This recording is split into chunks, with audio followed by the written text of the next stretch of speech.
The difference between me and the Creator is exactly the difference between the hatred between us. There's no difference between me and the Creator.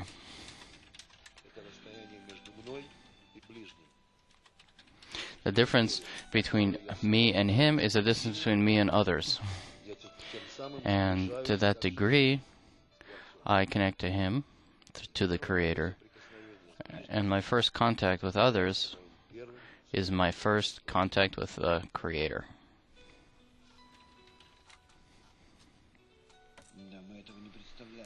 Yes, we don't imagine this as how much it is the same.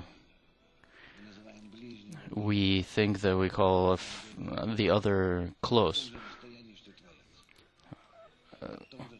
In Russian, the other is the close one, the one that's close. So we think that we call the close one close, but really we can't imagine that it's the same distance as between us and the Creator.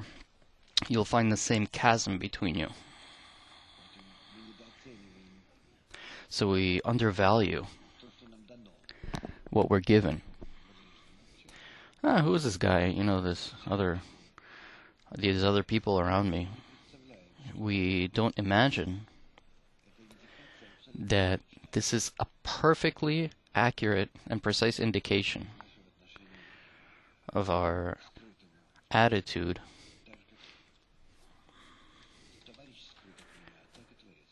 just as the friend is hidden from me, the Creator is hidden from me. But just imagine to yourselves the degree to which we haven't revealed this chasm between us. We're always trying to fill it with something, coat it in something. But that huge, enormous chasm we don't even see. And only by working seriously in the group do you begin to understand that in this point you have to attack. This is where you have to reveal everything, but just don't forget that the understanding the relationships between the friends, you understand your relationship to the Creator. Here you have to be in it. This is how we get the upper light. This is the whole difference in the method of Kabbalah compared to any other method. Because here,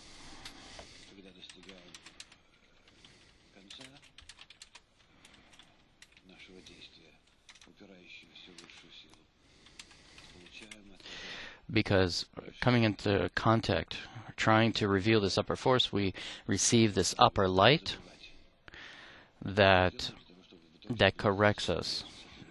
Everything that we do to bring us closer to this force, to become like it, to dissolve in it.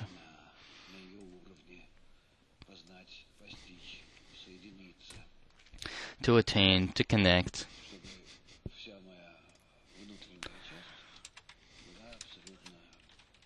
So that all my internal parts would be completely equal.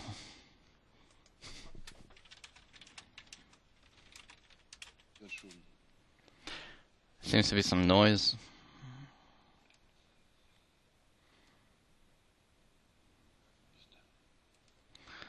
I don't know.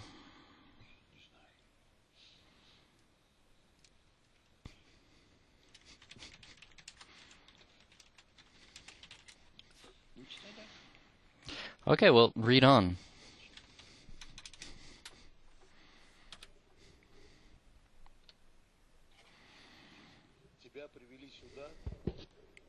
You were brought here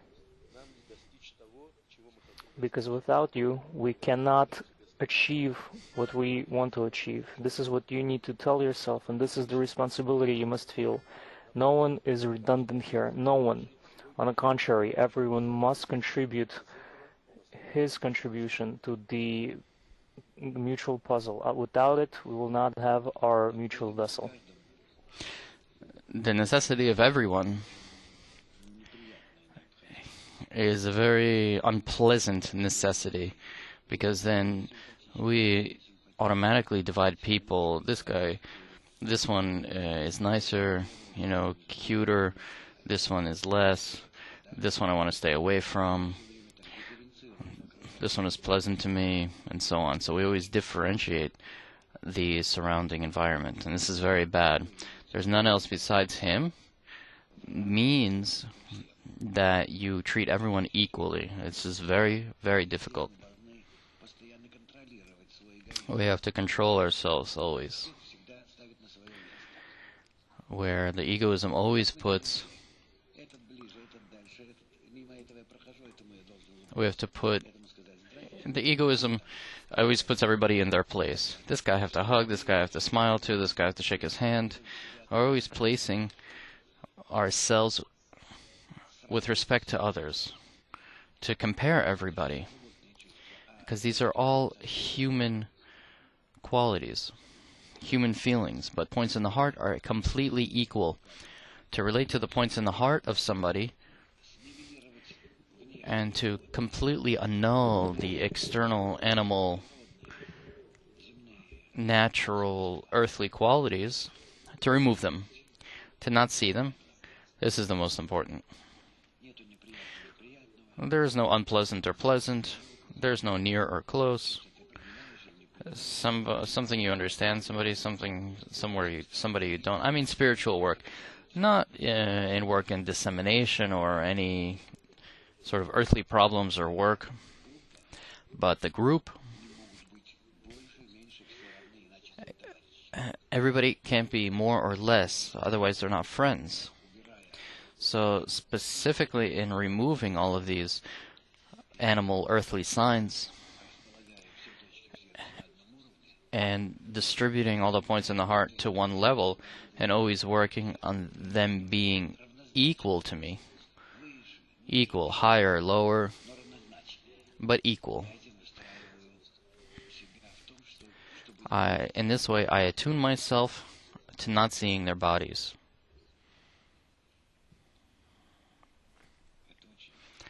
This is very important. And this exactly is what's difficult, because the egoism all the time automatically stalls us. Lets somebody pass and doesn't for others and so on. So there are dozens of people here that we don't even notice. And there are faces that attract us. All of this has to be taken away.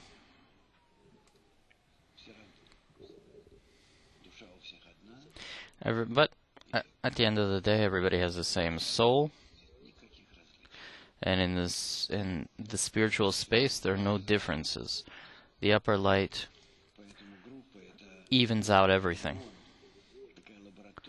So that's why the group is such a laboratory for our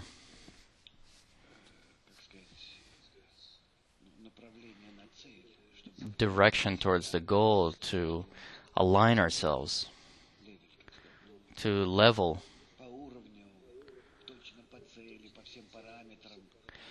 Exactly to the goal in all parameters. Without this, a person wouldn't be able to ever reach, to attain. He needs that sight through which he sees and aligns all the axes in order to reach the goal. This is the most important axis, when he removes everything earthly and only relates to the point which is a light, which is ignited in a friend. In this way he values him. Only in this way is he his friend. With this he wants to unite, and everything else will die and be corrected somehow. It doesn't matter. The most important thing is the point. It's like a mother loves a child. Again, I always return to the same example. When it doesn't matter what kind of character he has, personality, qualities, that's how he is. What can you do? She loves him for the fact that he has this point from her inside of him, in him. It's egoistic animal love, of course, but we have to have this too, this egoistic animal love, because we are all from one soul. Now, it's not egoistic or animal.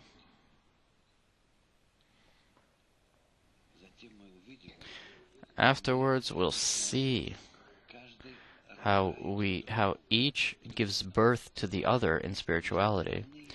If we're equal, then at the same time we're greater and less than everybody else. Our achapim align with the galgaltot v'enayim of everybody else, and the achaps include me and give birth to me, and vice versa. So I connect. I am included in somebody else, and he's included in me. And in this way, all the billions of pieces are connected together. So in this way, we have to understand that we are the mothers of everybody and also their children. This mutual inclusion of Galgalta Inaim and Achab in the sphere,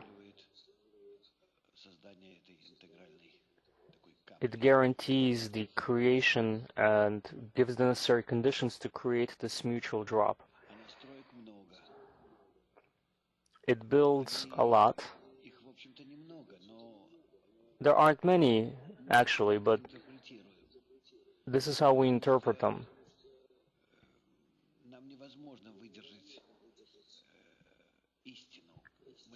Because we cannot endure the truth, we need to break it down into a number of components, which, when brought together, they're going to aim us correctly, aim us towards unity. In our qualities, this unity is, it gets broken down into many different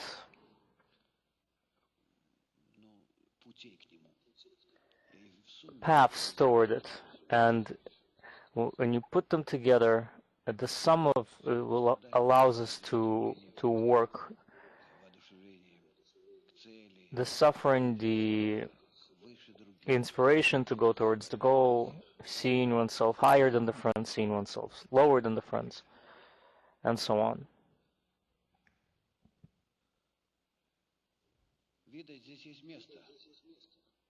There are seats here.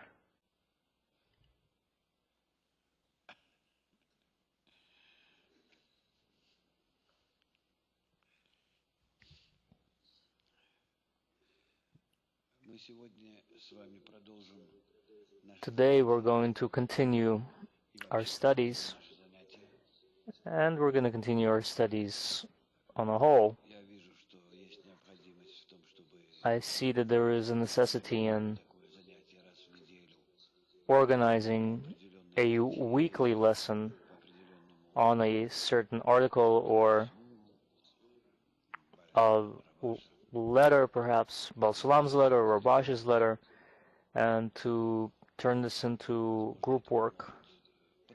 Perhaps this will help, will push us for some time if we study it in this way, and perhaps it will make our gathering of friends more productive, more pointed, more aimed more correctly at the goal.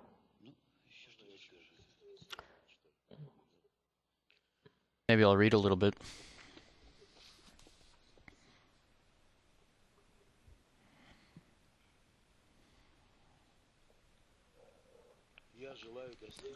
I desire to reach a state so that my efforts would evoke spiritual revelation in my friends. They are more worthy than me. I am concerned with them not disconnecting from the correct intention, from the correct desire, the unity between us. I'm concerned in my desire for them not to fall. And only that is what I think about. And this is the best maintenance of our state that could ever be.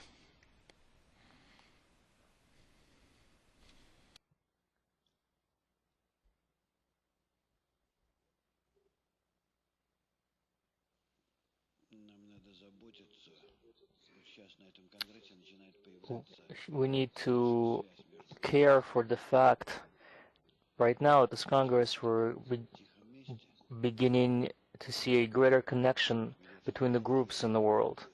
It's happening in this place, somewhere in a corner of the planet, and we feel that a lot of groups are around us. And this unification, it's growing, which is great, very joyous, and it gives us a lot of hope. When all the friends unite together, it's the very condition necessary. It's not only lacking, it's also required. It's necessary to reveal the Creator.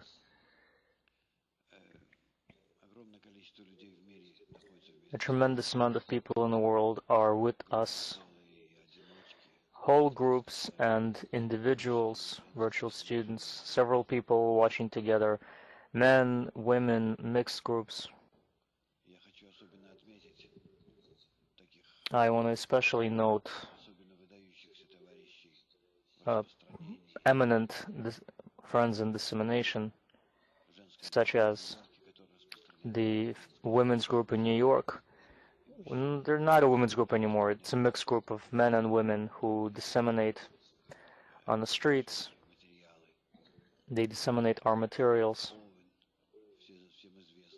Owen, whom everybody knows from China, he sent me his new book, my book really, our book, published in Chinese.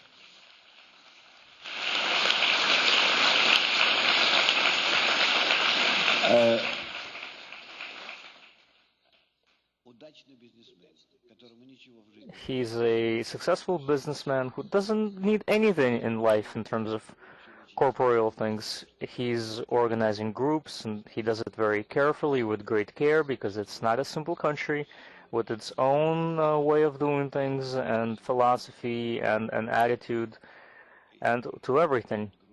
And he's organizing groups. He knows how to do this correctly.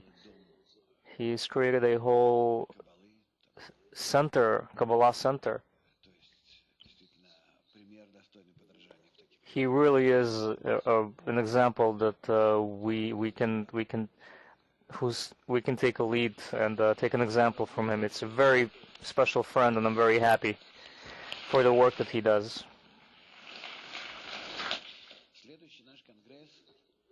Our next Congress is in Brazil.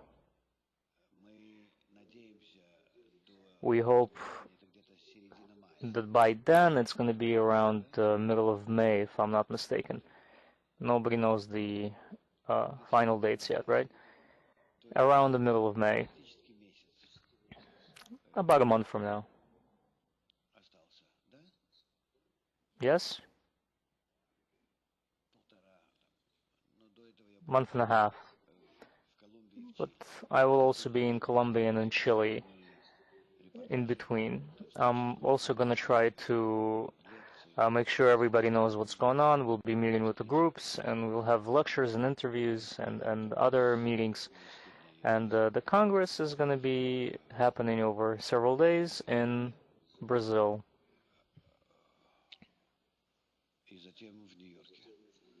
And then in New York. I hope that everyone's going to participate in these congresses. And until then, we need to feel and understand how we're going to conduct them.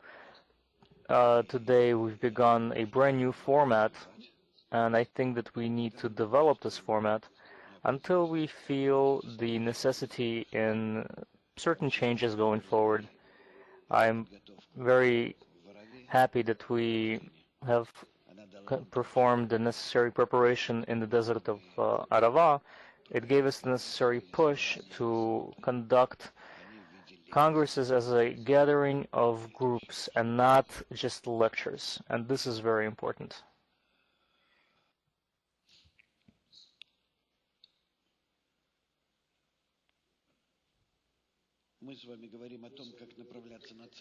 We talked about the fact how to aim ourselves at the goal. The most important thing is to aim yourself at the goal using the many parameters that are available, perhaps, taking into account all kinds of external conditions which are precisely there to aim you at the goal. And the same thing happens in our world. Suppose I'm a gunner. I need to shoot some long distance target. I don't even see it. It may be 10, 15, 20 miles from me. I need to calculate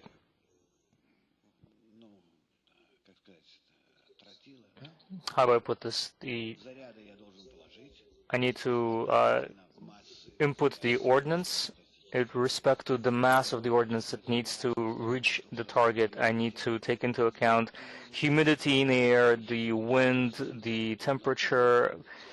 It's a whole, there used to be charts, and today we have a computer who takes into account a number of conditions, a large number of conditions. What we do today, we do a test shot, a practice shot, and then on that basis we take the real thing. But in the spiritual world, this doesn't exist. We can't do a practice shot and then correct whatever deviation there is.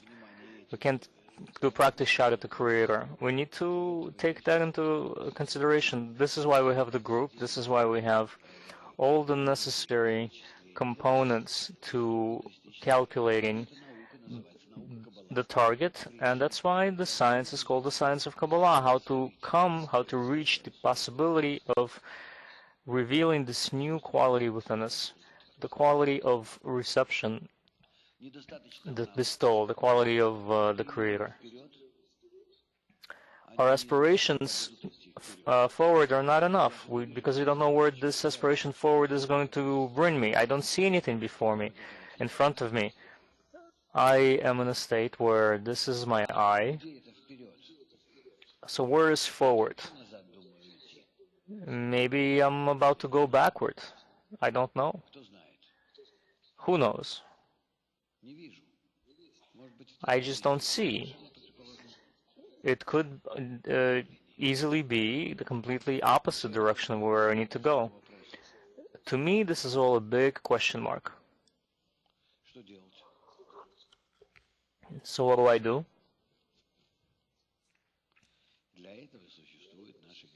This is why we have our ego. Meaning, when we push away from it, we determine what is not the ego. Well, what is not the ego is the Creator, while pushing from the opposite, pushing away from the opposite. So in everything else that's here, the ego operates in this place except for one, at one place, at one spot. And this is how I determine it. This is how I determine the direction. That is, the Creator is determined from the opposite of the Creator.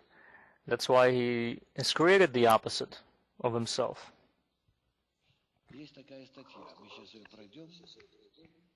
There is an article that we're going to read right now.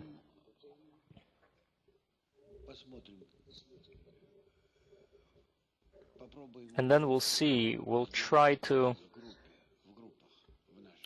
implement it in our groups at our workshop that we're going to have. We're going to be studying it right now while you're all sitting here together, mixed, everyone's in his own chair, and then we're going to do it while we're communicating, while we're uniting, interacting together. We'll see the difference, what the difference might be between what we're hearing right now in this article from myself to you as a teacher speaking to students in this direct manner, as education the education process that we normally see in this world. And then you're going to do it in your circles, in your groups, when you're going to try to feel it. I'm telling you ahead of time what our program is, so that you'll see what the difference is, and this pertains both to men and women, naturally. So what will be the difference? How great of a difference? How much deeper will it be? How many questions are you going to have? Are you going to see that you thought that you knew the right way to look at it before, but suddenly it was something else? Or maybe it would be very bright at first, and then it would be dull, or maybe you'll feel that you're falling into something brand new that you haven't heard before. So, in order for us to find the goal, the target, the one target, the quality of love and bestowal that we call the Creator. I'm sorry, I'm writing in Russian. The quality of love and bestowal, or give love.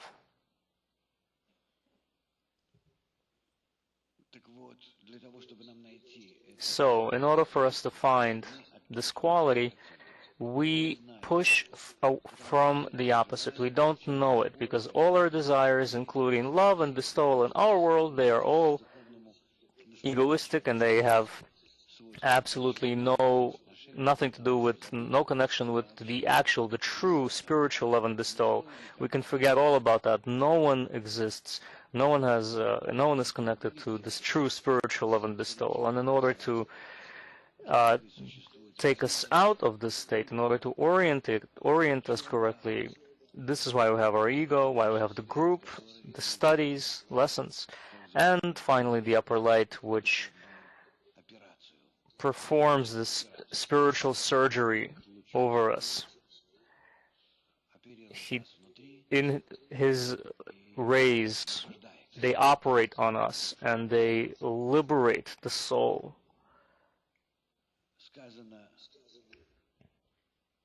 It is written, those who love the Creator hate evil. Meaning we're given a orientation mark. If you love the Creator, that you hate the ego. And this needs to be felt at the same time, simultaneously. Otherwise, you are that you in the right direction. You'll think that you love the Creator, but if you don't feel hatred for the ego, it's moving somewhere. It's going somewhere else. Instead of, if you're in the straight line, you need to reinforce it with hatred towards the ego, and then if you do that with the first point, the second point will be exactly at love of the Creator. Because otherwise, the Creator by himself, you don't know where it is. But if we base it on hatred towards the ego, then we have the direction. And then it is written, those who love the Creator hate the ego, and that's whom the Creator will take away, liberate from the evil. Meaning our work amounts to rejecting, pushing away from the ego and drawing closer to goodness, to love and bestowal. So what is the connection between hatred of evil and being liberated, rescued from the evil? On the one hand, we understand that if I hate something, then I distance from it, and this preserves me. It keeps me safe. Makes me secure. Makes me secure, safe from evil, from harm. But in the spiritual body, that doesn't work. This is supposed to evoke the upper light, which will correct me. In order to understand this, there is another instruction that the world is only created for two states. Either the state of the feeling of understanding of absolute evil, or the state of absolute goodness. There is nothing else. Meaning either for sinners or for righteous. For complete sinners or complete righteous, one or the other, but nothing in between. Meaning to be an incomplete righteous is worse than being a complete absolute sinner. How is that the point?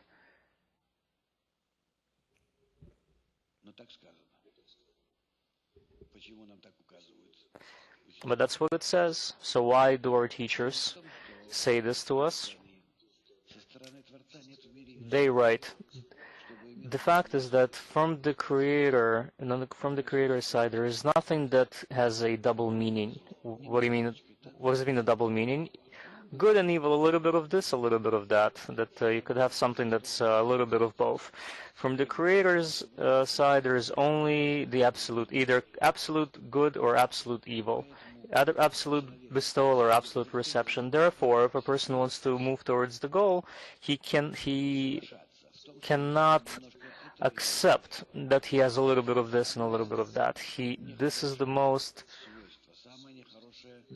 worst state, the worst quality when we agree with it, and the worst state when we exist in it.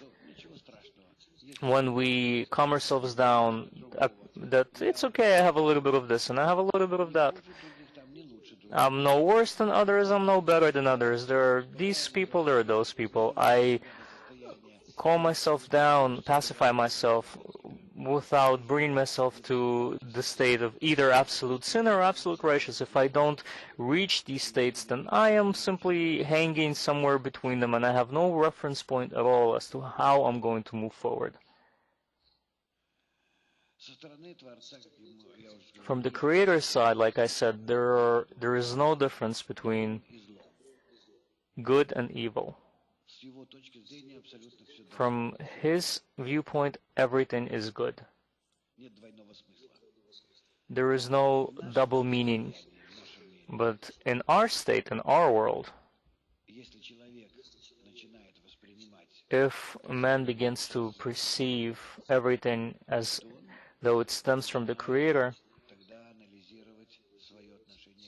and he begins to analyze his attitude towards the world. If everything stems from the Creator, I perceive the world as truly stemming from a good, eternal, perfect source, or as a world full of suffering and contradictions, senselessness.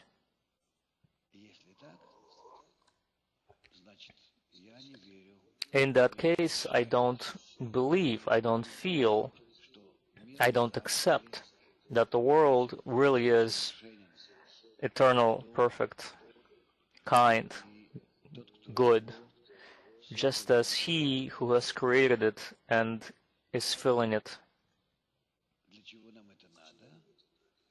Why do we need this? If we perceive the world in this manner, a priori, ahead of time, in advance, as the perfect world, in advance as eternal and perfect, filled with light, then the problem lies with us, with our understanding of the world, with our perception. And if I feel it as opposite of it, the absolute that I can imagine, then that means I evaluate myself, my qualities, as opposite, egoistic. If I don't see anything in the world that's good or kind, that means I'm a sinner. I don't justify the Creator, I accuse Him of Him doing these things to the world. And if not, That means I don't even accept the fact that he exists, that he is the one who created it and sustaining it. That means I deny the existence of the upper force. A person needs to understand very clearly what is his attitude towards the world. That's what gives him that's how he knows how he perceives the Creator, what his attitude is towards the Creator. There are pictures, these 3D pictures, these holograms. This is what we're presented. This is us participating in this illusion, the illusion of my inner qualities being reflected. So by looking at the world, I see a reflection of myself, and I can say the qualities with which I exist that are in me. I like this guy, I don't like that guy, then I have this attitude towards this person and that person. All of these things, all of these tiny little qualities, these individual qualities, they exist within me, and they draw within me a particular image of all of you, of everyone else in the world, of the inanimate, vegetative, and animate nature in the world. Therefore, if I see around me something that's negative, I see, in fact, this flaw within myself. Otherwise, I would see only the even upper light. We have a while to go, a ways to go towards it, but at least we can start walking towards this state, to reveal the state. We can only do that if we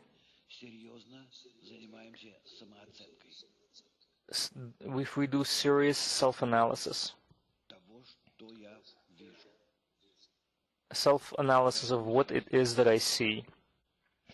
This is why it is written that the world is created only for absolute sinners or absolute righteous. A person accepts the fact that accedes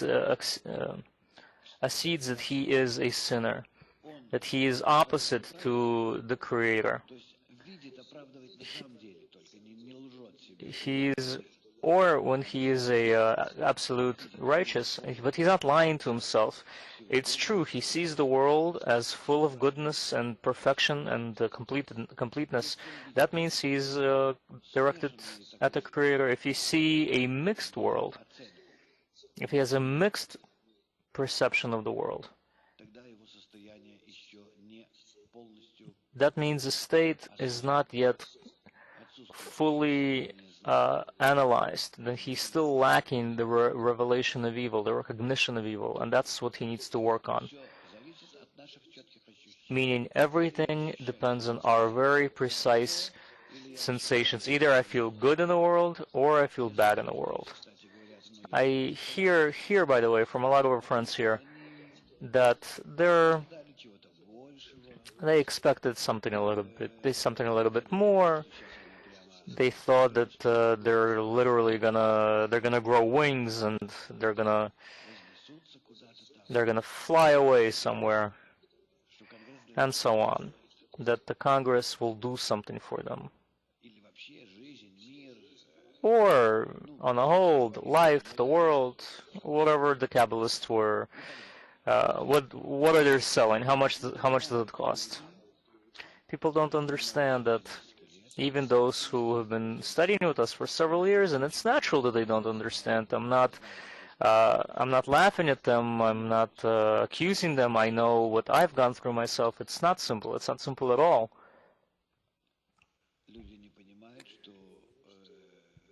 People don't understand that they need to correct their attitude toward the world.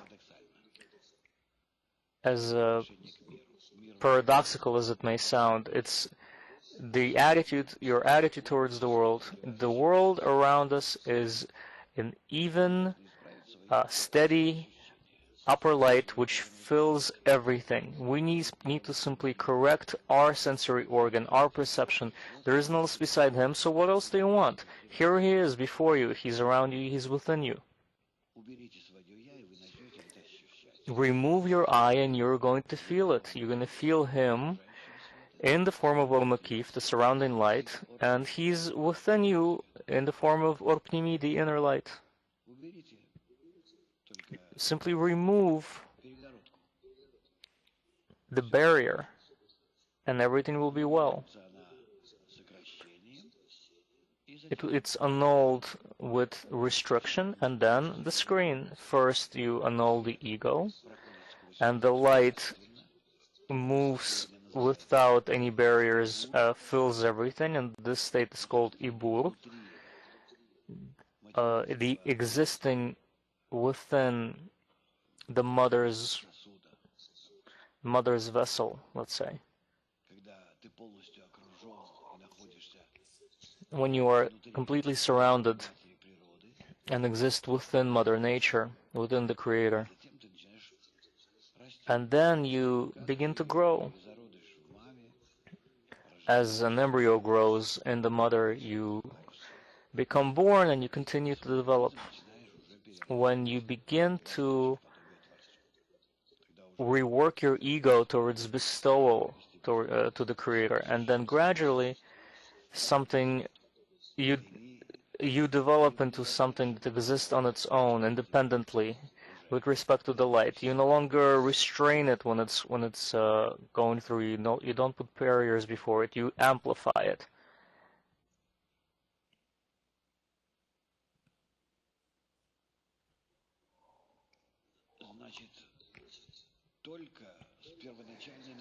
So only with this initial focus on there's nothing else beside him, we then focus on the fact that the world is filled with absolute goodness.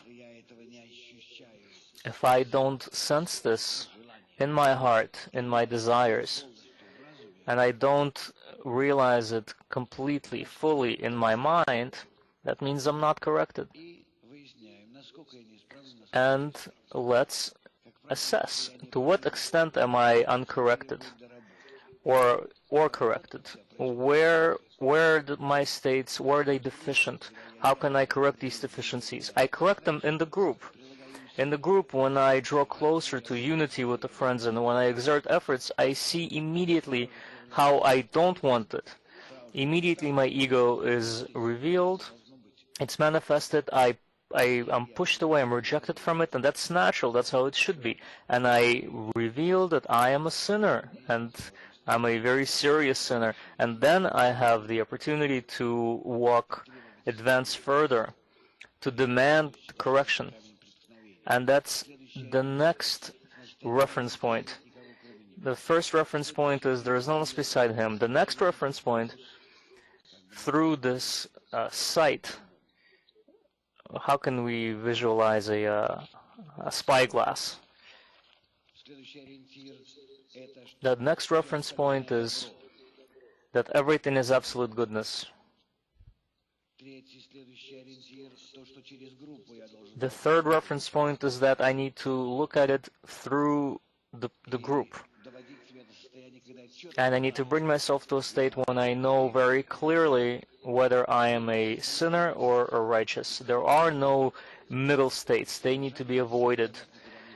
That's acceptance that doesn't bring us anywhere. If we lose years in our system, people who study with us for years, and they really do ask, well, come on already, what's going to happen? When is it going to happen? I don't know what to tell them. What's going to happen? When is it going to happen? You're already in it. Start perceiving it. Start sensing it. You already exist in the upper world. Oh, it's hidden from you, so reveal it. What? I'm not going to give you this key. For some reason, they look at me as not as an instructor, but as the executor. But I can't execute anything for you. Suppose I'm the coach of some athlete who needs to who's going to be performing at the Olympic Games. I'm not going to be performing in his place. I am the coach. I can train him. I can show him what to do. I can give him my recommendations. I can give him all sorts of massages and other trainings practices, but I can't perform in his place. The same thing here. A teacher in Kabbalah, he's a teacher. Like a teacher in school, or in a university, he graduates you, and then with the help of the teachings that he has given you, you then actualize your achievements. You continue towards the goal. The same thing is happening here. So to asking me when it's going to happen, it's useless, pointless. We're brought up, we're brought down. In the first day we had some ascents, second day we had some descents. That's incorrect.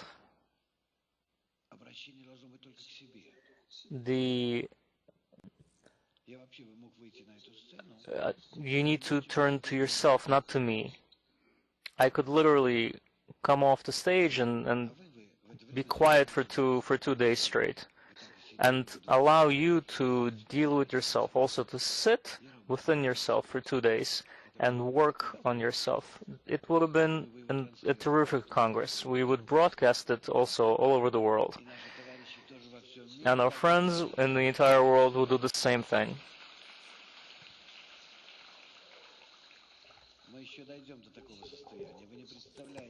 We will reach this state yet. You can't imagine the power that we would feel in us. It would be a remarkable action. So only this inner concentration. And on the outside, it's help for the friends. Now, for my end, I'm going to add something. Based on how a person feels in life, if he accepts the condition of there is no less beside him, that the Creator is absolutely good and does only good, he feels absolutely everything, and I exist in upper light. This upper light I can feel to the extent of my similarity to him, my equivalence to him. In accordance with the law of equivalence of form, I exist in this same light. If I'm opposite to him, then I feel that I am opposite. I feel bad, evil. Or the upper light is evil. What's the difference? Whoever accuses the other, essentially he's accusing himself in his own qualities. And on the contrary, if my state, if I consider it good after I have understood that there is no else beside him, that the Creator is good and does good, and fills everything, and I exist in this goodness, I sense it very clearly, not because I've taken a narcotic or something. I feel it clearly, sense it clearly. How do I sense it? In the connection between my friends, what is the detector that allows you to feel it? What sensory organ? What does it mean, I sense it, I feel it? Well, you say, I feel it. You feel it in your ego. Where have you gone to? So we also need to understand very clearly, where do we feel the Creator's manifestation, the revelation of His governance, of His attitude towards us. If I feel it individually within myself, it's just that I'm having a good time today. I'm in a good mood, I got a good night's sleep, everything's nice and swell, and so on. That's an egoistic, that's our egoistic sensation. So we need to understand, how do we feel it in that sensory organ that we call the soul. The soul is the merging, the unification of our points in the heart, of our mutual aspirations in the group, in our attitude toward the world, toward humanity, toward everything. When we rise above our bodies and we rise precisely to this point of the soul, the point in the heart. When we connect these points in the heart, when we try to connect them, we feel the extent to which we are able or unable to do this. Between these points in the heart, a great chasm exists. Now, this great distance, this great chasm between the points in the heart,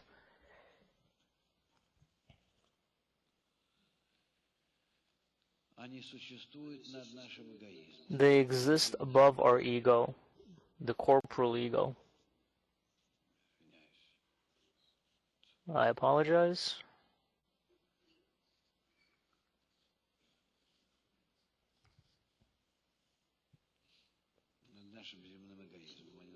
Above our corporal ego, that's where they are.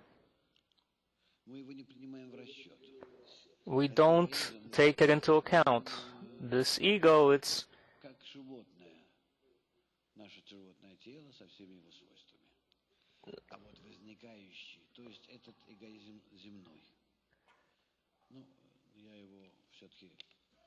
technical difficulties.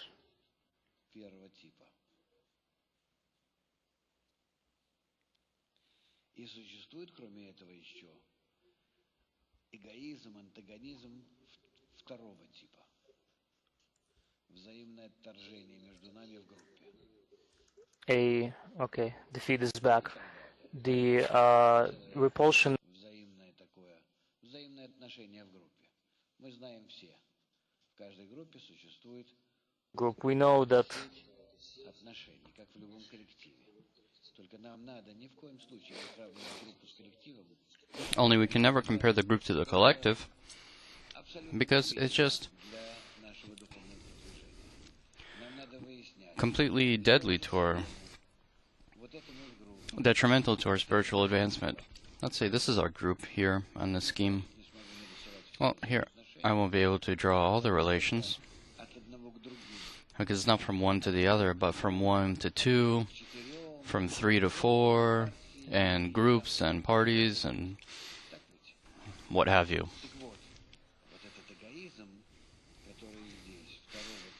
So this egoism that's here,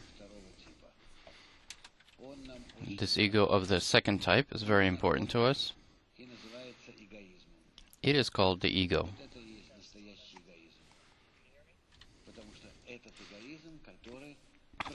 Because this ego is the one that's opposite to the Creator.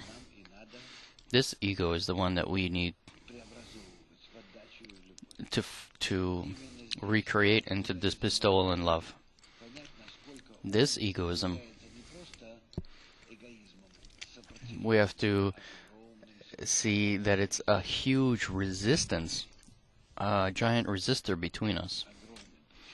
Enormous.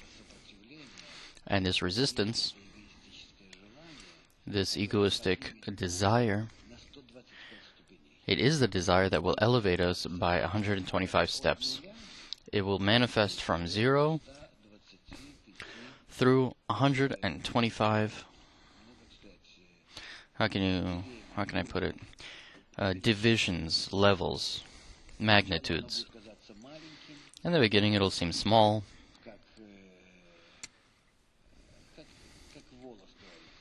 Like the width of a hair, as it's said, and then it'll seem as an enormous, enormous mountain of hatred.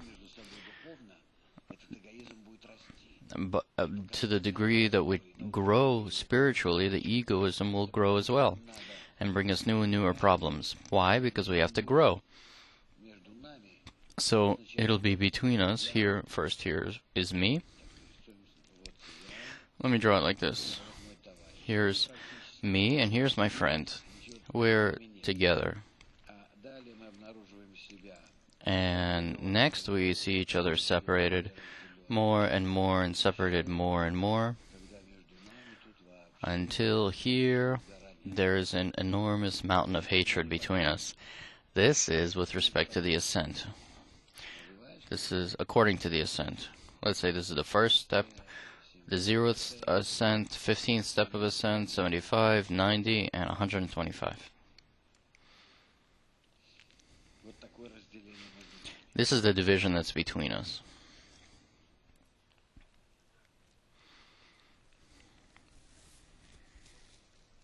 Так вот,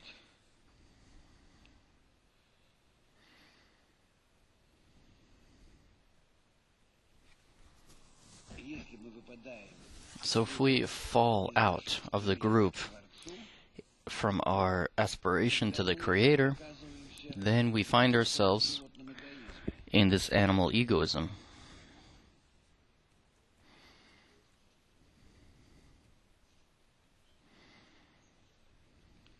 Животный эгоизм. This animal egoism.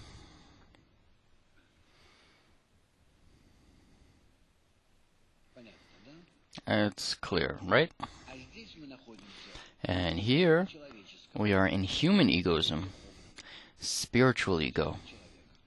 Here's a person.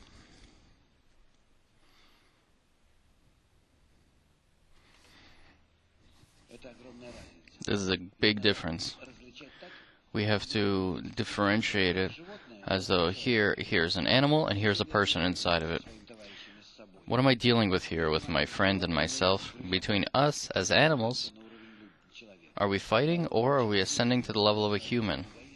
If we Дар Божий. discover egoism Начали дифференцировать on a human level, it's a God-given gift. It's состояние. our separation from our animal state. We see how we hate each other. It's just as it's written in the Zohar that students of Rabbi Shimon gather to write the book of the Zohar. Do you understand what that means, on what level they exist? Дар мира абсолют. Gar of the world of Atzilut, the first three Sfirot of the world of Atzilut, the upper three. Как они начинают Everything is revealed. And before they approach their studies, their intention готовиться к занятию, in their preparation ненавидят. begins with their mutual hatred of each other. Ненависть сжигает их, The fire of hatred burns them with respect to one another. осознание To understand this зла своей природы, realization of their evil, the extent to which it's потому что они работают над собой, clear in them, и они не боятся этого ощущения. and they're not afraid of this sensation. Затем ступень абсолютного праведника, потому So afterwards they reach the state of the absolute righteous, because before then there was the absolute wicked.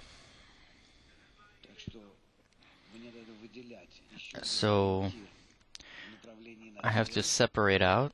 Я имею дело с товарищем, I have to separate out another sort of axis in this. I'm with a friend. вместе работаем над какими-то делами. If we're working together, it's separate. If we're working for the world, let's say I'm translating with them, operating some machinery. Я начальник, ты дурак. Let's say I'm the novice, or and you're the manager, or you're the manager and I'm the idiot here, and I'm just doing what I'm doing. Как только мы But as soon as we группу, enter the group, нет между нами никакой разницы. there's no more difference between us. We look at each other only К Творцу. at the points in the heart, only in the aspiration to the Creator. And here the revelation of evil, of hatred, is Обратиться beneficial. к Творцу. It gives me something to turn to the Creator with for help, На уровне на земном because I can't do it. On this level, we'll sort of, выясним отношения. we'll figure things out. We'll go to a bar, we'll hang out, we'll figure out our relationship, but Нам in необходимо spirituality, it won't help. We need the upper light. So, the greater hatred чем большее зло, we have, тем больше и он. the greater hatred we discover, evil we discover,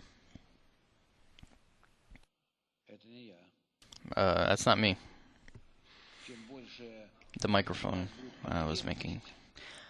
So we'll have a greater need for the upper light. мы обратим We will turn наш ман, to it our man, потребуем помощи. and we'll request help. Кричать, We'll scream and yell пока она не придет. until it comes. Вполне возможно, что не придет пока еще. And it's perfectly possible that it won't come yet because we don't have enough revelation of evil. Because the world is created for either the absolute sinner or the absolutely righteous. First, you have to reach the state of the absolutely wicked, and then you will see how far away you are from the goal. But in the degree of your aspiration, you will see how distanced you are. There are people that are in the group passively that aren't involved in actions of unity. They can't even imagine that it's such difficult work, that it's an ocean of different emotions. It's huge repulsion from one another. They can't imagine to a point of nausea, a state in which you can't do anything else in these states. And these states bring them gradually through mutual support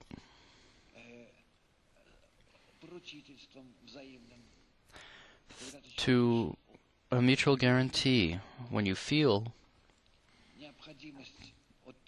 the necessity from the friends and it compels you, it obligates you, then you can reach such a state when you will become an absolute sinner. You'll discover your ego between everybody else, and it won't be earthly, this egoism, because the unity here must be in order to reach this goal, not for some other problems. We aren't some earthly group that wants to gather together and, watch some football, spend some time, make a business, whatever. Our goal in our group is to reach the quality of bestowal. Love and bestowal. And here, immediately we see our opposition to it. And we have to sense this opposition as all-consuming us.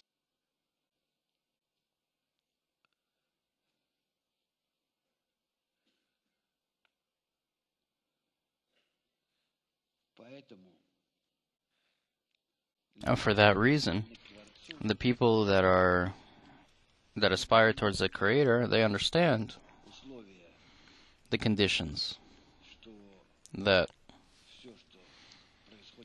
everything that happens with us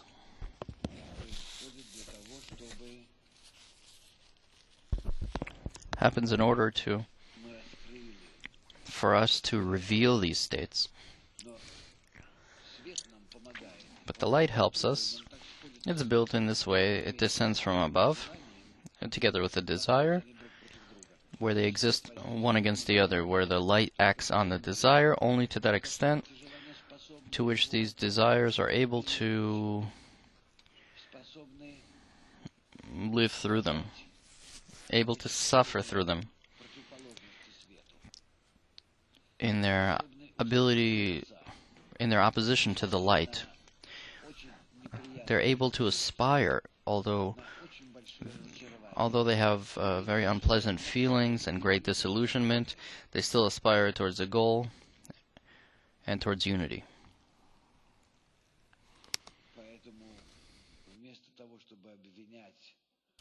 So, instead of uniting the method, there's no other method anyway. It's built on... instead of blaming or accusing the method, there are no other methods. There's just the interaction between the light and the desire, just a pure sort of scientific system.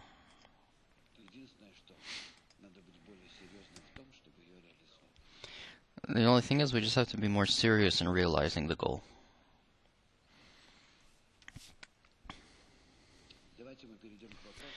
Okay, let's move to questions. Because I can keep talking about this article for a few hours, but together with you, after this, we are transitioning to... We're going over to our seminar. And there, this same seminar we'll be studying between ourselves. So it'll be felt by you in a different form. And you'll see, and in general, check on yourselves, even now, and what we'll do. And in other circumstances, how differently you'll feel any Kabbalistic material. If you're sitting in a circle, if you're in a group, specifically in a group, not in a lesson in front of the teacher, but specifically in a group, when you have some sort of illusion, a likeness to a spiritual kli, then this material is felt differently, it's perceived differently.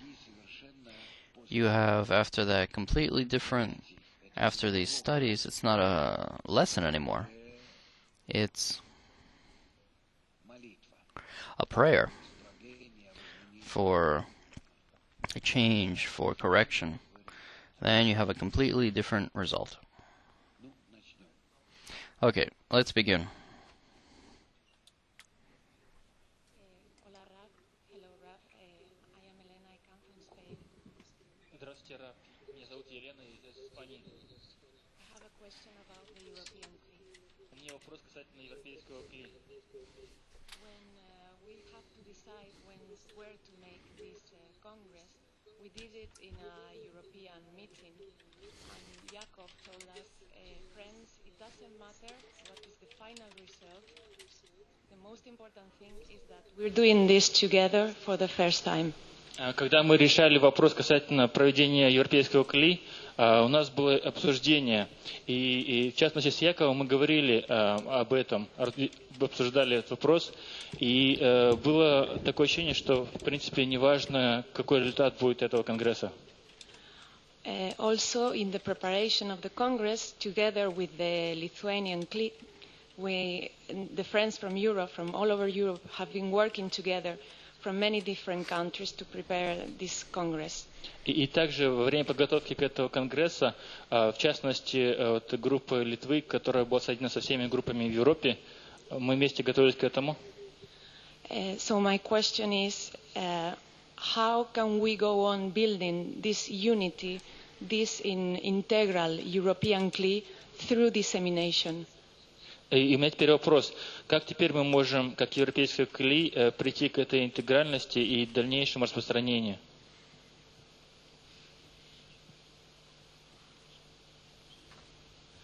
Это две разные вещи. These are two different things to come to integration and to... Oh, you're saying how to bring to integration with the help of dissemination. Okay, I got it. Dissemination supports us. It forces us to connect to one another and to discuss things, but we mustn't forget that when we are doing dissemination, it will only be effective if we will observe the same goal, the revelation to the world of that state in which it's in, the upper world, the upper light, the upper abundance, love and bestowal. In this field, we are all existing, this field of information, of kindness, goodness. If we hold on this goal in our dissemination, then with this we invoke its response to us in the whole world, and in this way we also unite. To some degree it has to exist in our work. We have to worry about it so that it would exist. We can't forget about this because then our dissemination becomes ineffective. It'll be earthly. But if we will think about how we're attracting the world to this and ourselves together with it, to the revelation of the Creator, and you can add to this because we want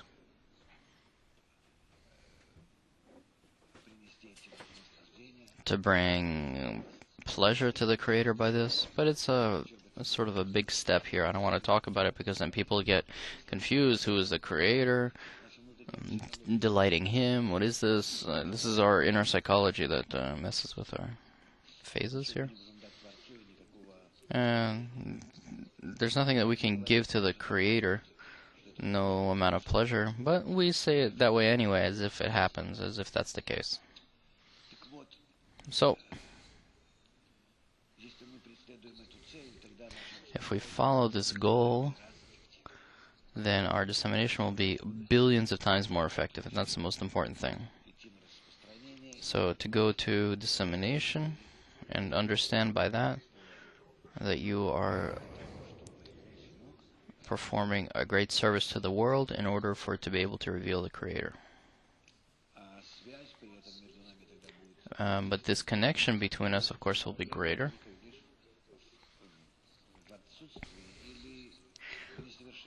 Only, I see a problem only in the lack of intention and dissemination. Yes, please. You're always saying that to develop spiritually, you need to be in a group. If you're not in a group, how would you aim towards Basol? You don't know what it is. Yes, so the question is, could you explain what it means to be in a group? So that I know that I'm not deluding myself, that if I'm not in a group, I'm not working. Are there any criteria? We're at a Congress right now. Are we in a group or no? When we go back home, Yes. what is the sensation of a group? What does it mean for me to be in a group, that I work with the group? All right, my dear friend, here is a sketch for you. A schematic. A group is when you, together with 10 friends, this is preferably not less than 10. If it's a huge amount, when you can't sort of grasp, then it's good to divide the group and then mix it. We know that this way there was divided in history a Kabbalistic group which came out from Egypt, and immediately they divided into tens, 50s, hundreds, up to 1,000. But the minimal division was to 10. And according to our roots, our spiritual roots were created in such a way that until 10, we feel everybody from these 10. But above 10, we start losing personalities, the single. I can count until 10. I have with what to count. 5 or Yashar, 5 or Choser. I can count them. So here it's better to create a group out of 10 people, mix them in between one another as you like. You can switch them as often as you like, but you have to switch around. It doesn't matter. Here you're sitting in a group. There's a problem maybe with languages here, but everything else doesn't matter. And a group is called when you aspire in the connection between yourselves. And if you're aspiring between yourselves, you can find that very easily. Are there conflicts between you? But a conflict of not like, this guy's trying to be in charge or something else, but inner conflicts coming from the aspiration between one another towards the goal. Not animal conflicts. Not these animals that are down here. On this level, conflicts. These are not conflicts. This is just filth. This is dog filth. But real conflicts are the ones that are up here. Ego number 1 here, I will call politics. It has nothing to do at all with anything spiritual. This is a fight for the ego, for control, power. So this up here is called a group. An aspiration towards connection to one another, to reveal means to reveal the light, and to see how unable it is to create this, and then it will demand this from the upper light, and that's how it works. Yes.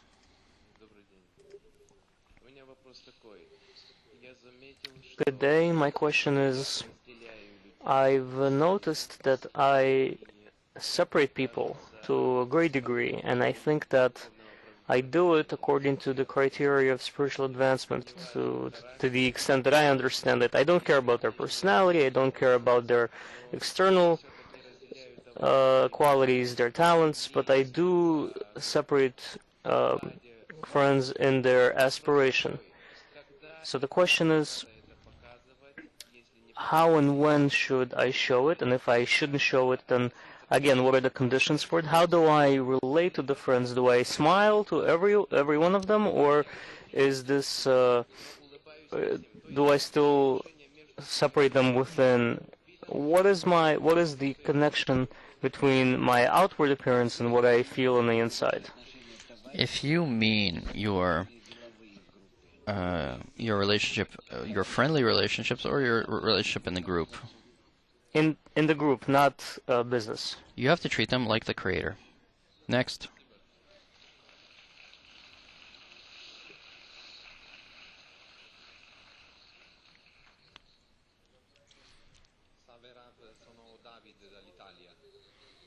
Hello, Rav. I'm Davide from Italy. Здравствуйте, Раф. Меня зовут Давид из Италии. Sono rimasto veramente impressionato da questo congresso. I've really been impressed by this Congress. Действительно, Questo очень cuore è поражен iniziato конгрессом. a battere forte. His heart really started to beat strong. И мое сердце начало очень сильно биться. Come possiamo mantenere questa connessione quando andiamo a casa? How can we maintain this connection also when we go home?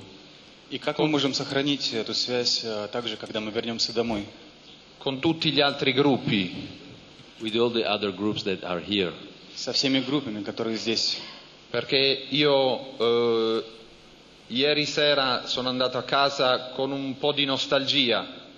Because yesterday, when I went home, Потому что вчера, когда я E вернулся домой, voglio condividere tutti i giorni questa forza che mi hanno dato, questa forza del gruppo russo, degli altri gruppi, una grande forza che ho sentito. thinking that I want to keep maintaining this great strength that I received from all the groups here, the Russians, the other was anyone. думаю, что я очень сильно хотел сохранить вот эту вот связь, которую русская кли дала нам. Я понимаю, что он говорит. I understand what he's saying. Дорогой мой, вы Dear friend, you exist at all times in contact with the upper light, which envelops you. You're inside of it like an embryo inside a mother. You simply need to try to open yourself more and more to this upper quality in accordance with the law of equivalence of form. Think about it. Where are you? In whom are you? Where do you exist in the Creator, in this light? And how you can do it? ваши связи с группами, они вам дают уверенность. Your connection with the groups, they give you confidence. I give you confidence, the friends. Не надо, я понимаю, что I understand that there is this feeling of nostalgia, but you need to also understand on the contrary that each new day it's another small step. никуда не расстаемся. We're not parting. In spirituality, there is no such thing as parting, saying goodbye. We've now reached a new state. Our Congress is not over. There's no such thing as it being over. So hold off a minute. We'll be coming together again. We're going to be doing these workshops virtually, at least once a week. Нашему мировому кли. all over the whole world Kli will be doing it.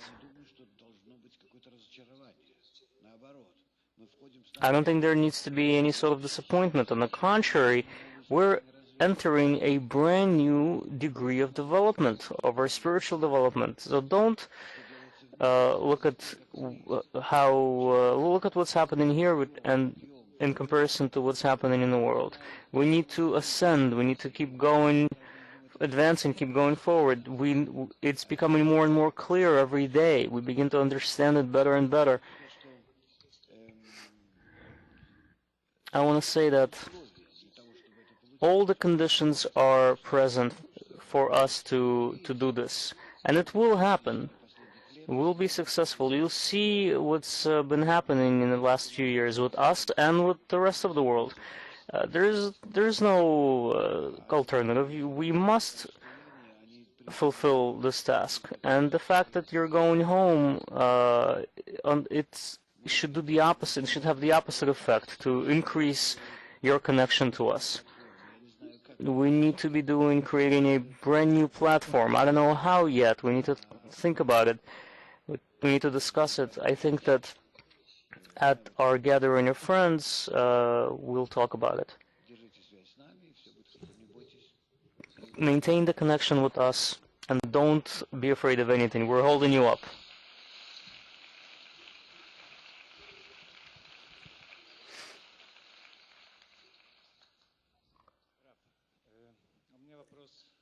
Rav, I have a question that's on the method specifically. You identify unification as the goal. No, absolutely not. Unification is not the goal. Unification is the correction of our quality, and in this corrected quality, we must feel the light, the upper force. We must sensing it, feeling it is the goal. Unification is the means. Thank you, that's what I wanted to clarify.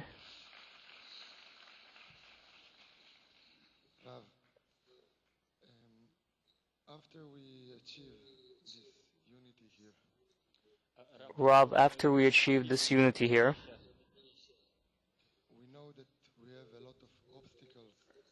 We know that we have a lot of obstacles that are coming.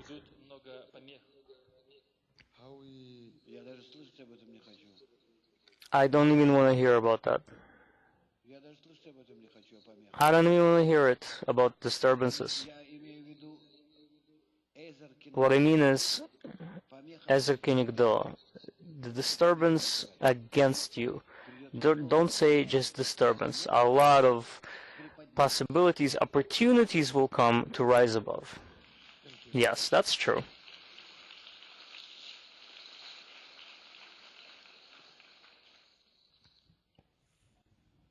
Bonjour Rav, je suis Lydia, j'habite en France. Je parle français parce que pour qu'on vous traduise. Hello, my name is Lydia. I live in France. I will speak in French so that they can interpret to Russian. I want to ask, what do we need to do to finally increase the group, grow the group in France? We have a small number of women who come. The women who come, they stay there for very little time.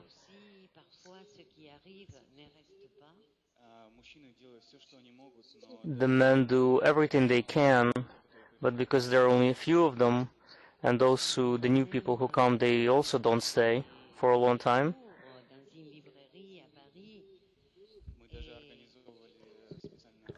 We even organized special lessons in the library in Paris. Still, we weren't very successful. What can we do? I would recommend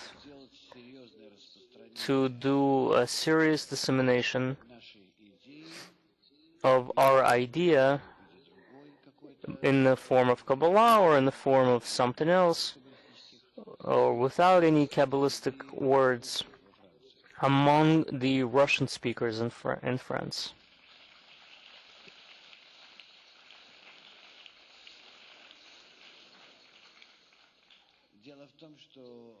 The thing is that this is just their natural predisposition of these nations in Eastern Europe to Kabbalah. There is the inner demand, a certain inner demand, the mentality, the need to understand life, the neglect towards this life, corporal life, that's at the same time. It seems to also affect what's happening right now in Russia. What's happening there with the people, with the government, with everything. People don't give a crap. It's all a mess. It's barbaric in certain ways. It's feudal in other ways, and so on.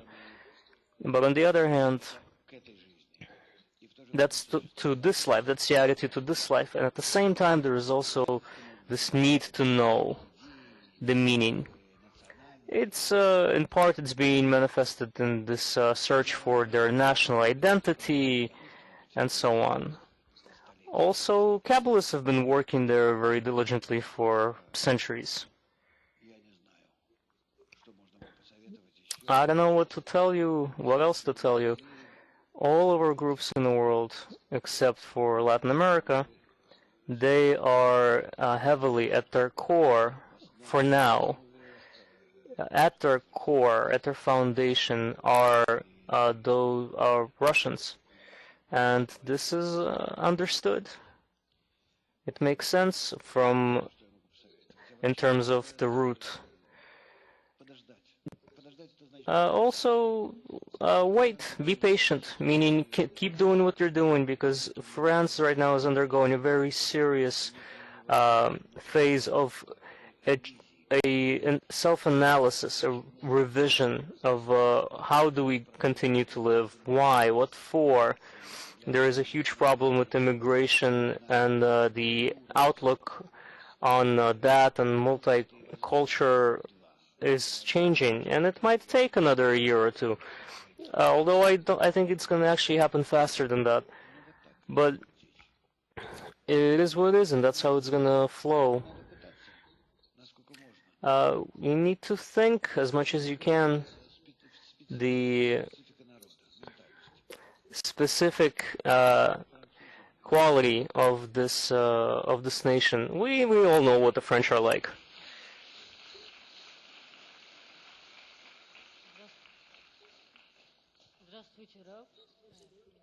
Good day, Rav.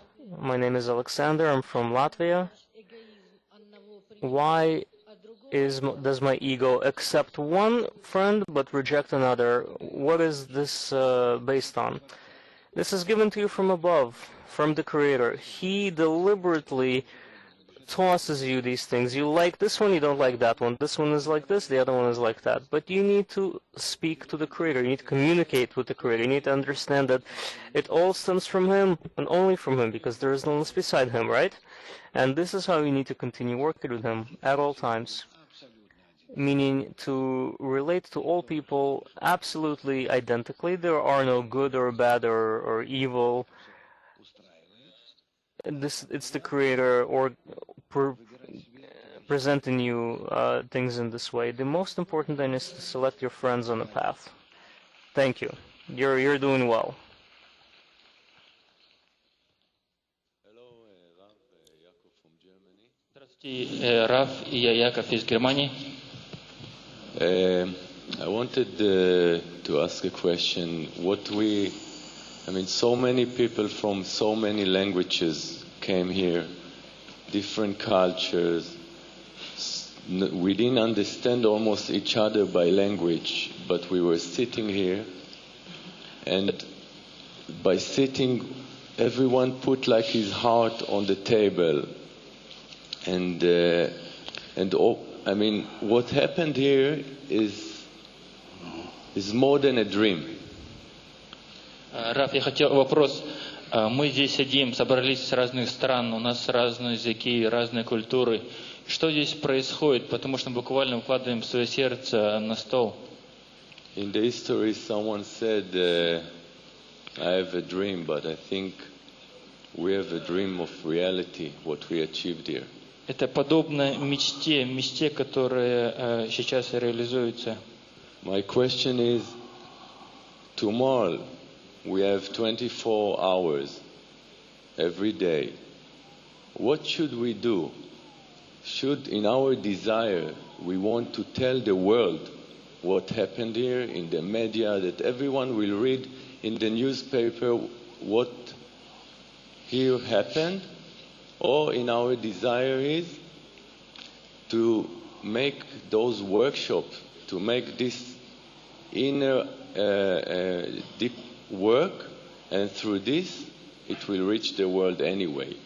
И вопрос такой, что делать завтра? Завтра, скажем, у нас будет потом дальше время, 24 часа каждый день. Стоит ли нам рассказать о том, что здесь у нас происходило, либо мы дальше продолжаем работать в наших семинарах и посредством этого дальше распространиться через внутреннюю работу? Понятно. I understand. First of all, every Congress, it's like an ascent to the next degree. At the Congress, you are given the first stages of the next sensation, the next sensations. But if you don't develop them, they fade away, they disappear. In this Congress, you heard something, you felt something new, new ideas, a new movement within yourself, in your attitude towards others, how they help you in something. All of these things you then need to actualize clearly. You need to maybe re-watch, re-listen to what we've been studying here yesterday and today and the day before yesterday, and to experience everything in you again and again, as though through a mixer, and keep on actualizing it in the group, in dissemination, in your inner work, and in your work with the Creator. You need to combine all of these things within you into a new world view, a new outlook on the world. And this is how I now formulate my view on everything, including myself and the Creator. It needs to become a single whole within me. How can I combine all of these things in me and everything that happens in this sphere? It's all happening to bring it to balance, to harmony with the light that exists in absolute rest, and everything else besides for this light, it needs to come to balance with it. Now, I am responsible for bringing this entire system into a state of balance, of harmony, of equivalence, into one, a single whole. This outlook, this new world view, is what you need to formulate within you, to mold within you, and then to actualize it, to implement it, to talk about it or not talk about it with others, to do actions in the group or outside the group. I'm not giving you any tasks. I'm not giving you any instructions. I don't have any relation to the group. Right now I'm thinking of that it may make sense to show once a week in these examples, using these examples, that maybe we can organize ourselves differently. I don't know. We'll think about it. I still have questions about that because I have no right to interfere in the work amongst you that you have amongst yourselves. If I don't give you any recommendations, then I can sit among you and like a regular person, and people are simply gonna forget that I'm there or who I am. I'll be like a regular, like no one else. But then what benefits am I bringing? What's the use of me, whether I am physically among you or somewhere beyond the wall? But if I start instructing you, if I start telling you what to do, then it's no longer the group. It's no longer a gathering of friends. It's a different activity. It's a lesson then. So maybe we'll need to do these master classes of sorts every once in a while. Go ahead.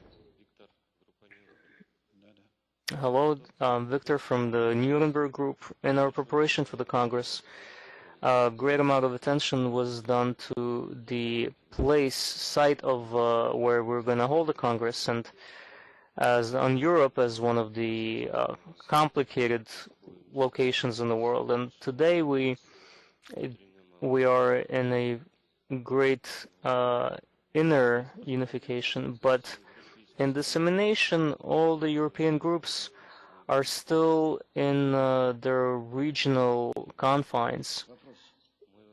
Question. What's the question?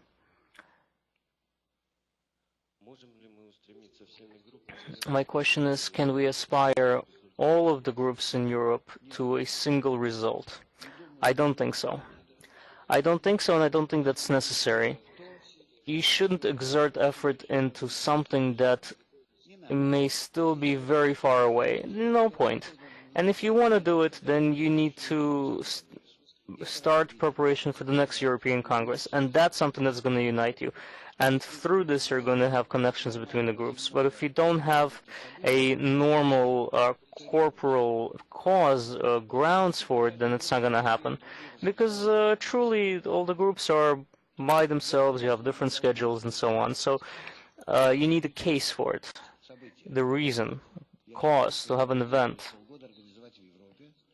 I think that in half a year, maybe here in Vilnius again or in another place, wherever it's cheaper, wherever it's more convenient for us, to allow as many people as possible, as many of our friends as possible to attend this Congress. And to do that. Thank you. I've heard that it's very convenient to organize a Congress in West Ukraine, that there are a lot of places there that can accommodate a lot of people. I don't know. It might not be easy to get there by plane or by train. I don't know, but it might be an option. Check it out. But I think that having a Congress in Europe twice a year is a good idea, because this place really does need it. But we need to start preparing for it right now, right away, with the method, producing special literature and clips and materials, dissemination, and with the advertising it early enough, so this would unite you, and so you would think about every aspect of it. So, and that's going to be a serious action, and it will definitely help you unite over it. We have Miss Asta before us, who organized this entire Congress for us. I didn't do anything. I didn't do anything. Rav, if I may, if possible, I have two questions. One according to the illustration and one about dissemination. You wrote two types of ego, and I wanted to ask, what ego do we need to correct for the people with a point in the heart, and what ego do the 99% need to correct? Do we, the point in the heart one, people have to connect both sides or only one of them? You see, the 99% are right here. We understand that. But they're not here either, because the 99% here is where animals are. It's not the 99%. I didn't draw it correctly. Here, below our animals, are the 99%.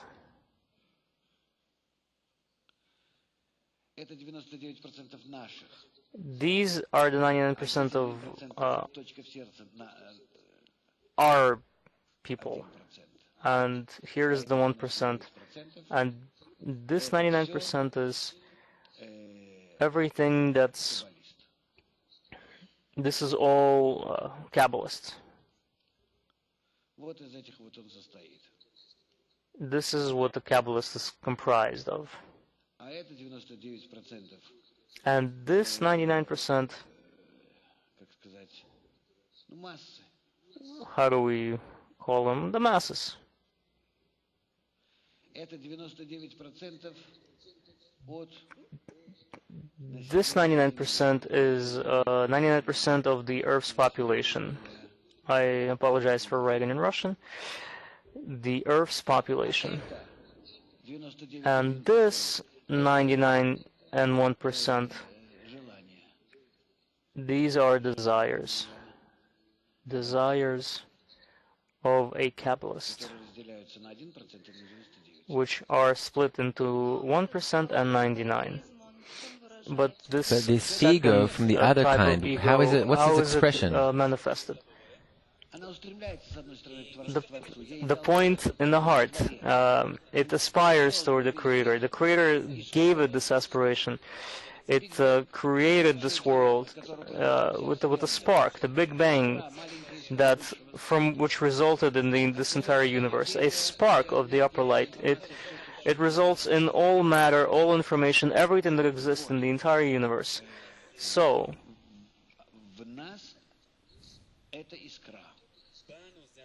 the spark is in us. It draws us to its source, to the Creator.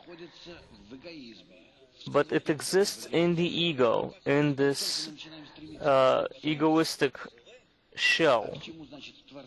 As soon as we begin to aspire to the Creator, what is the Creator? We're brought to the group, we're brought to the method, and we discover that our aspirations to the Creator, it's enclosed, it's contained within the ego.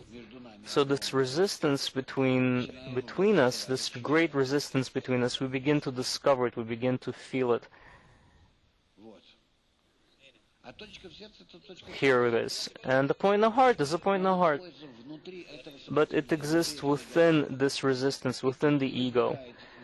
And here is where the question is. If we take all the points in the heart, we put them together, we ask the light above to pull us out of this ego, as a worm who makes his way through outside the apple, or a chick who breaks through and hatches, or an infant who breaks through and is born.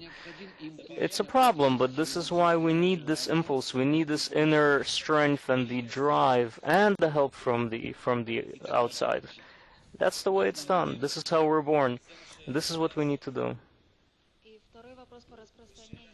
And the second question about dissemination. Several months ago, we started in Lithuania and also in English and other languages as well. We started writing interpretations to different articles on different web portals. And people don't really have an importance for this. So I wanted to ask, how important is it to write these commentaries on the internet, and in general, how important is it to disseminate on the internet?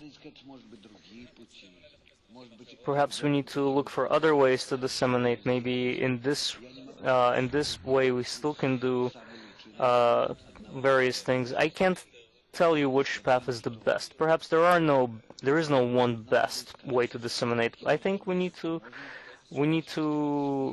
search for how we can disseminate to the world the method of exiting Egypt, the crisis, with the method of correction. Without it, we're not going to advance. There is simply there is no need for us, because everything that we prepare, it's similar to what we are, with us gathering right now. It's like this cone. You have a point in the heart here, where we gather and put it together. Our points in the heart are here. They're sum total. And here is our egos between us, which exist Это наши 99%. This is our 99%. Точка в сердце. And here we have the point in the heart, which is the 1%. It's a very small. It's very small. This is all us. This is all that we have here. This is all us. The group. And then you have the rest of humanity.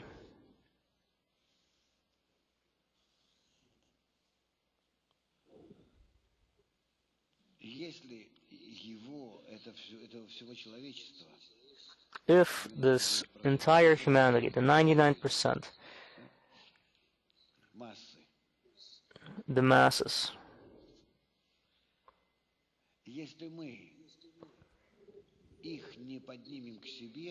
if we don't raise them to us, if we don't raise their desires, elevate them, their desires for a normal, decent life, we're talking about food, sustenance, family,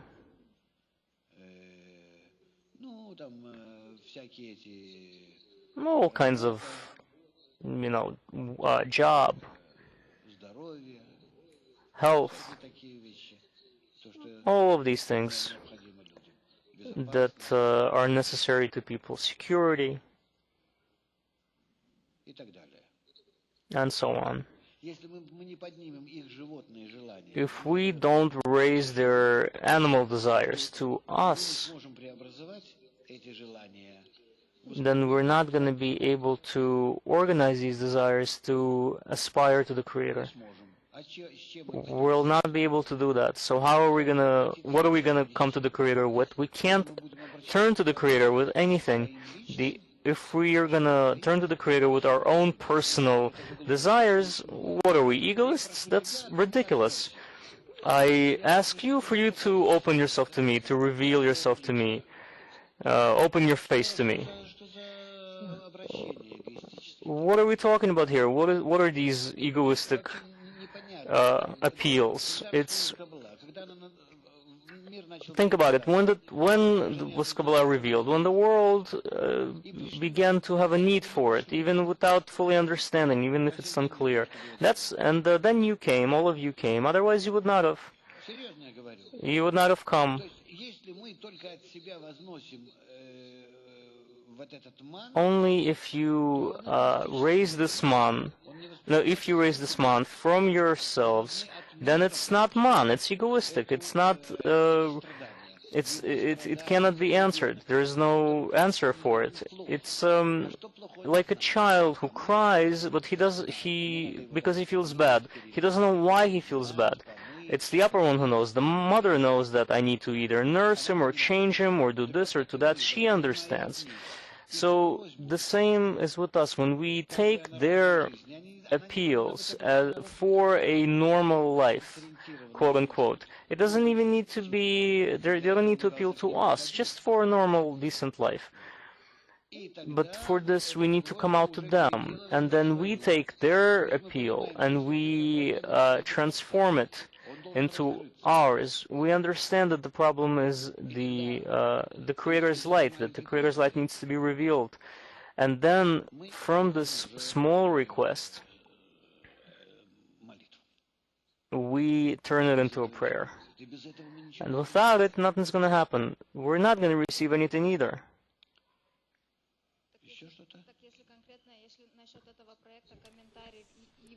So, regarding this project of these commentaries, do we develop it or not?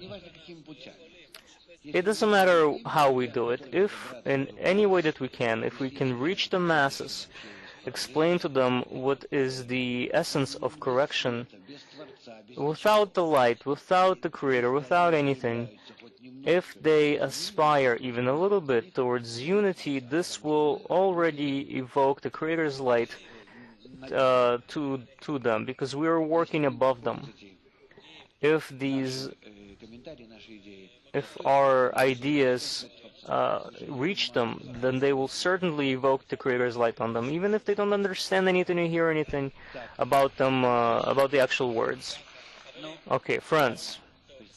Okay, it's a representative of Austria. Last question.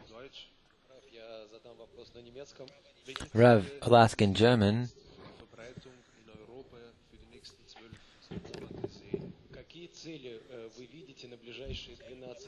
What goals do you see in the upcoming 12 months in European dissemination?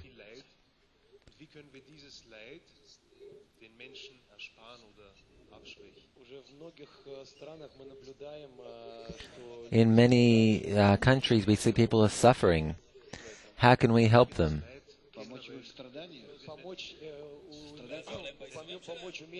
To help them suffer?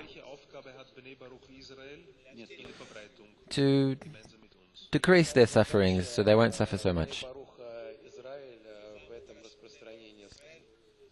And what is the purpose of Bnei Baruch Israel in this dissemination?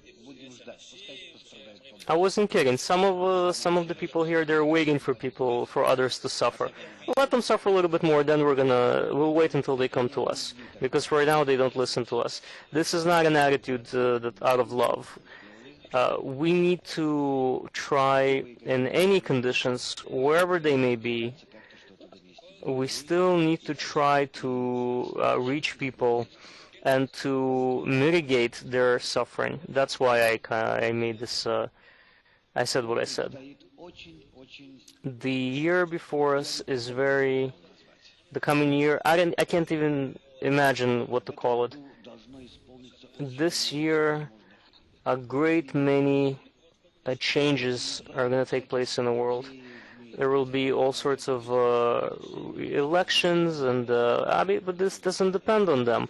But we still see that it still has a significance, and the world is going through a lot of changes, and there will be wars. Might be wars here and there. There is a contract in the federal monetary system. The contract on it is winding down. The system that's printing money, and it's unclear what's going to happen after that. It's very unclear. In order to extend this contract, they need the majority of all the states, everyone in the Senate. It's unlikely that that's going to happen.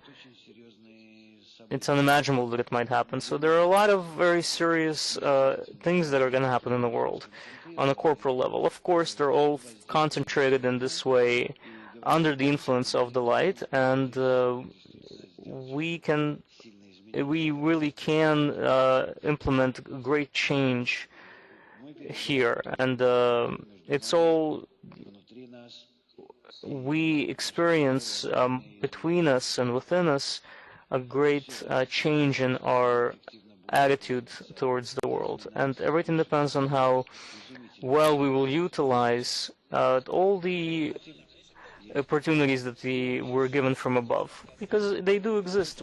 Everything exists already. Everything depends on us. If we do it, we'll be successful. It really is a key year, pivotal year. In this year, when we truly we mold the system of the world's correction in accordance with nature's laws. And here's where I want to add another thing. We need to work together with scientists. We need to collaborate with them. We need to put them before us like a panel of scientists for them to speak our ideas, not us. They're the ones that are respected. They have the universities and the research. So the thousands of scientists that think the way we do today, except for, without the Creator, the point of the heart, and everything else. But and everything else that pertains to this world, they agree with us 100%. Even politicians they completely agree, except they don't voice these things because it might not be beneficial for them. It doesn't suit their goals. But we need to create this system that would come out to the world and start advertising our ideas and putting everything in its place through UNESCO, through the United Nations, through governments, through the European governments. We need to gradually start doing this more and more. Quickly start doing this more and more. We need to finish our integral education and upbringing method. There are a lot of things we need to do. I hope that next month we'll already be able to implement this completed method in the UN. So there's a tremendous amount of work. Stop paying attention to all kinds of small problems that arise. Try to rise above them, because it's the Creator planting you these problems to rise for you to rise above them. Don't forget that. And you need to start building a good working method and present it to the world. The world is going to need it in the coming months.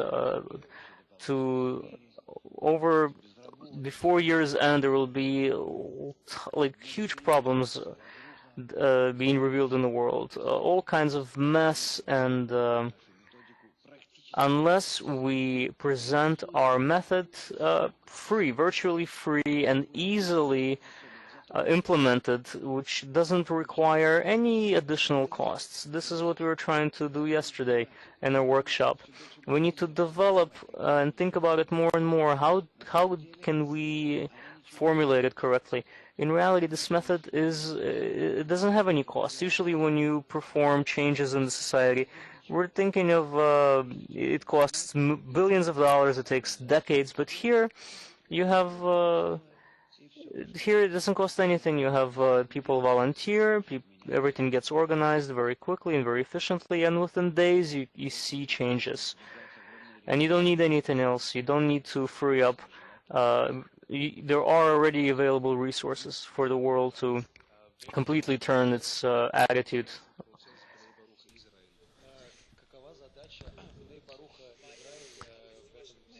The goal of what is the goal of Bnei Baruch Israel in this entire process, especially in the connections with Europe, meaning disseminating in Europe?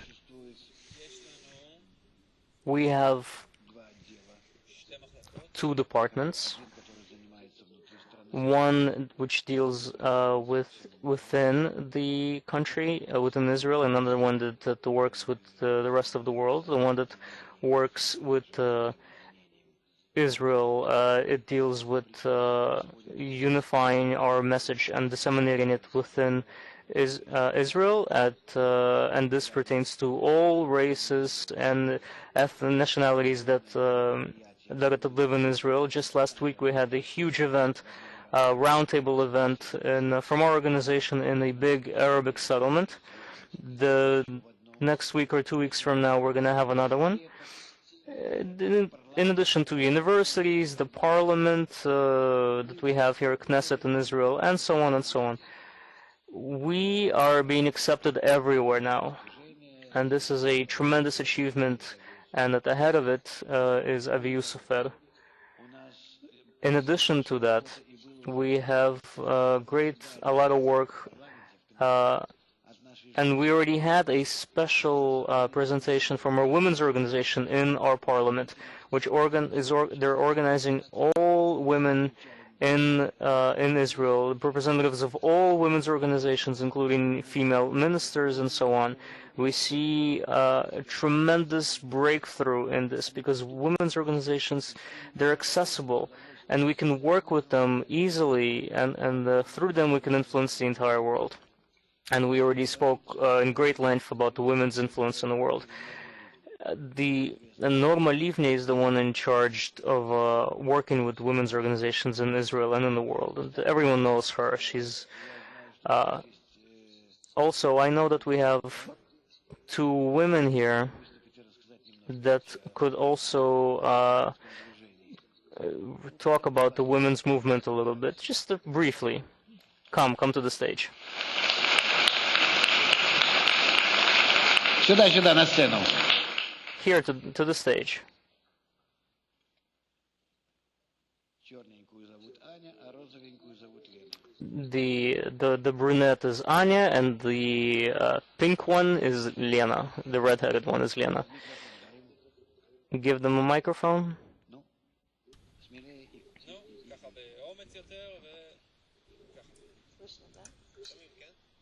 You can hear, yeah? Hello, the women's organization is working quite intensively, also together with the male part on the internet virtually. In this convention, unfortunately, we weren't able to have a workshop for the women. This workshop we tried to do it virtually. We notified all the women on the internet, and there we're going to write in detail about the goal, the content, the means,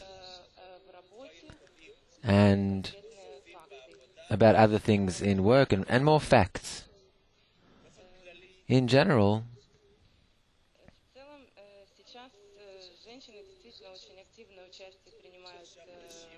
the women are now participating very actively in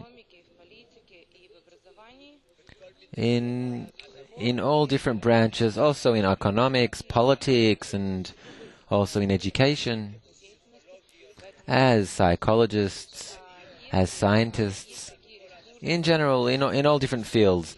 And I think that if we have such resources, if women feel the strength within them, if they have knowledge, if they can help in any way, then just let us know. Notify to the women's organization, suggest to help, how you can help disseminating any data you have, any knowledge that you might have. It will be very helpful for our dissemination to the 99%, and also for our inner knowledge that we can convey. So that's in general.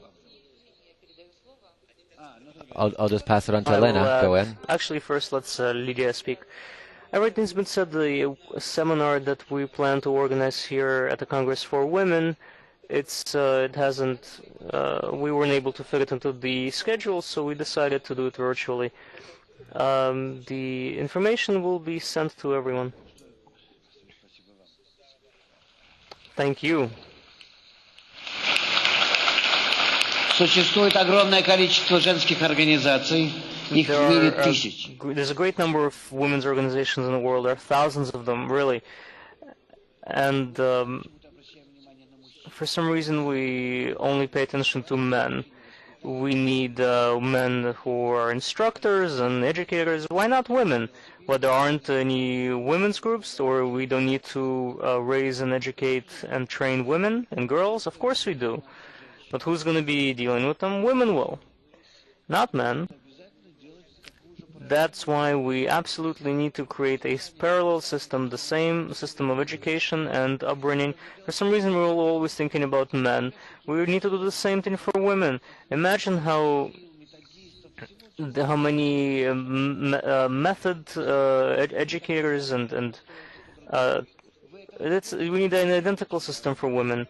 You're not doing it, and I can give you so many ideas, but I don't know who I can speak to about this, but we absolutely need it.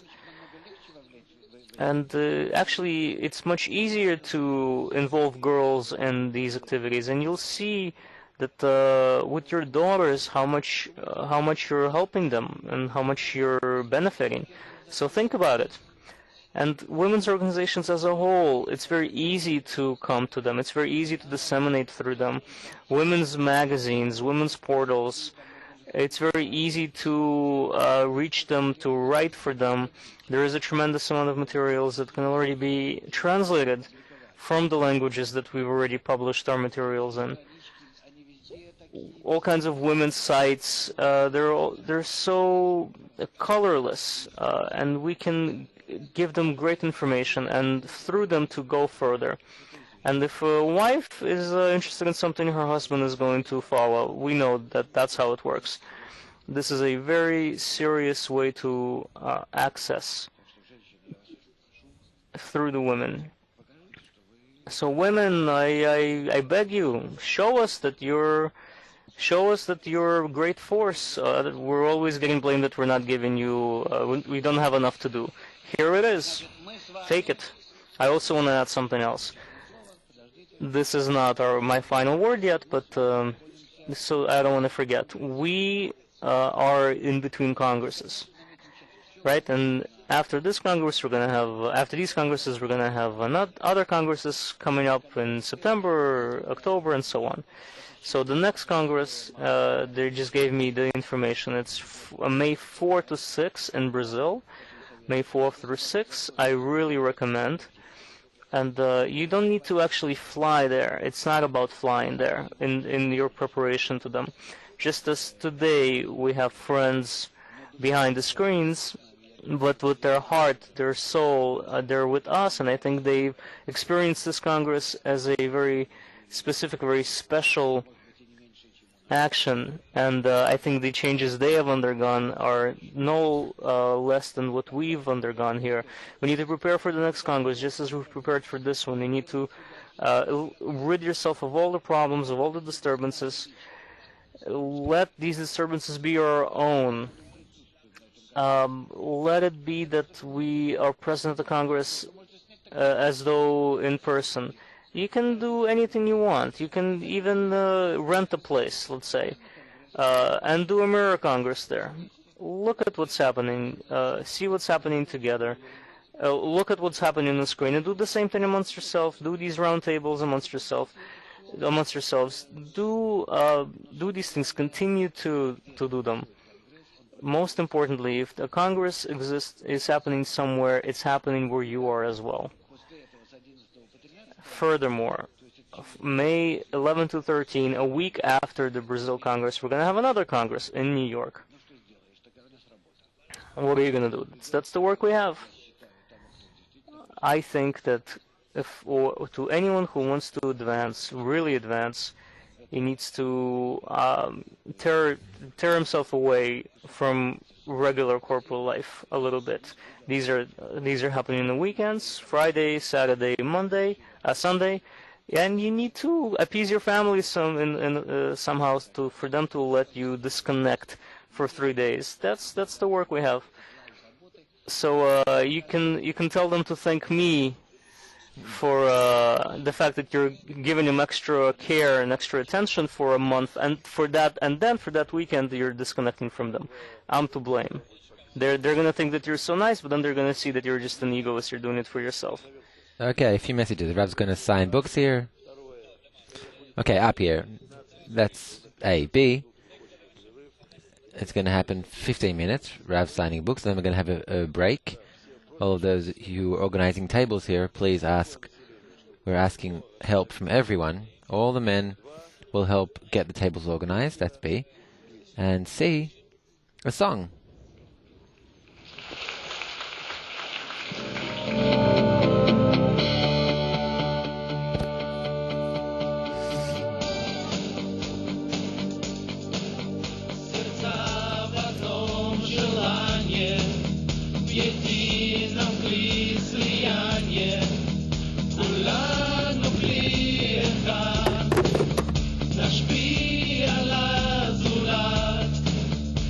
Adam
Krishna